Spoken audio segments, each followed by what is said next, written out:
Xo'sh, biz hozir trigonometrik, ya'ni tangens alfa plus beta formulasini isbotlashga harakat qilamiz.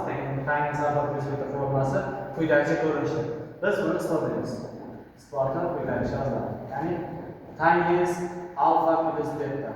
O'zi tangens alfa degani sinus alfa taqsim kosinus alfa shaklida yoziladi. Tangens alfa plus beta, ya'ni sinus alfa plus beta taqsim kosinus alfa plus beta shaklida yoziladi. Sinus alfa plus beta va kosinus alfa plus beta formulasini isbotlagandik. Shuning uchun biz birdaniga yozib ko'ramiz. Sinus alfa kosinus beta plus kosinus alfa sinus beta shaklida yoziladi. Taqsim kosinus alfa kosinus beta minus sinus alfa sinus beta shaklida yoziladi. Teng.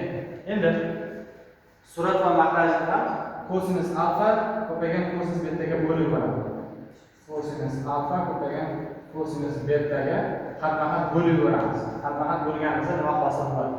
Sinus alfa ko'paygan kosinus beta taqsim kosinus alfa kosinus beta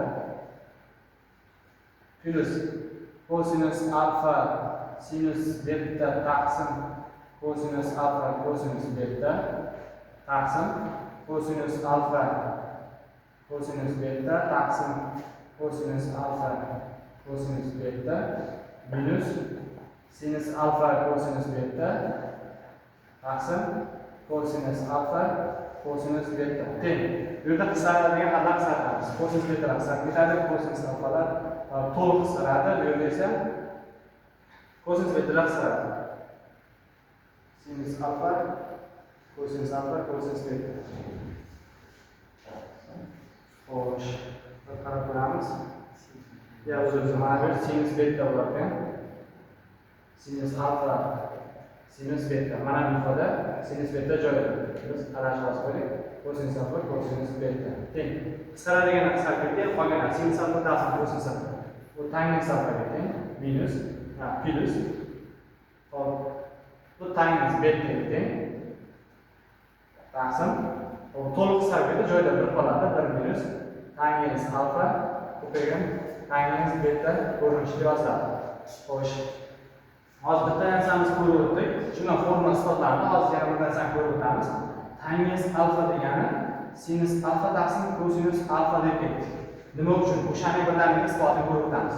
Isboti quyidagicha. Biz to'g'ri ko'rsatish uchun olamiz. A, B, C. Misol uchun mana bu men alfa deydigan bo'lsam, tangens alfani ko'rinishi qarshi katetga yopish katetga nisbatan A taqsim B. Mana shu formula qayerdan kelib chiqadi? Shu yo'lda isbotlab ko'ramiz. Biz to'g'ri burchak burchaklarda sinus alfani bilamiz. Sinus alfa nimaga teng? Qarshi katetga yopish katetga nisbatan A taqsim C. Xo'sh, keyingisi kosinus alfa nimaga teng? Kosinus alfa degani xo'sh, kosinus alfa degani yopish katetda tepada nimaga nisbatan B taqsim C. Ikkalasini bo'lib boradigan bo'lsam, sinus alfa taqsim kosinus alfa bo'lib boradigan bo'lsam, A taqsim C taqsim B taqsim C bo'lib A qisqarib ketadi va natijada A taqsim B. Tangens alfa A taqsim B ekani formulasi isbotlanadi. Va asosan tangens alfa plus beta formulasi isbotlanadi. Quyidagicha ko'rinishda yoziladi. Tangens alfa plus beta formulasi. Agar bizdan ayirmasining formulasi bo'lsa, mana shu yo'llarga minuslar qo'yiladi. Ya'ni tangens alfa minus beta nimaga deganda sinus alfa minus beta kosinus alfa minus beta. Va mana shu yo'llarda ishoralar o'zgartirib, mana shu ifodaga bo'lib boriladi va plyusga kelib chiqadi.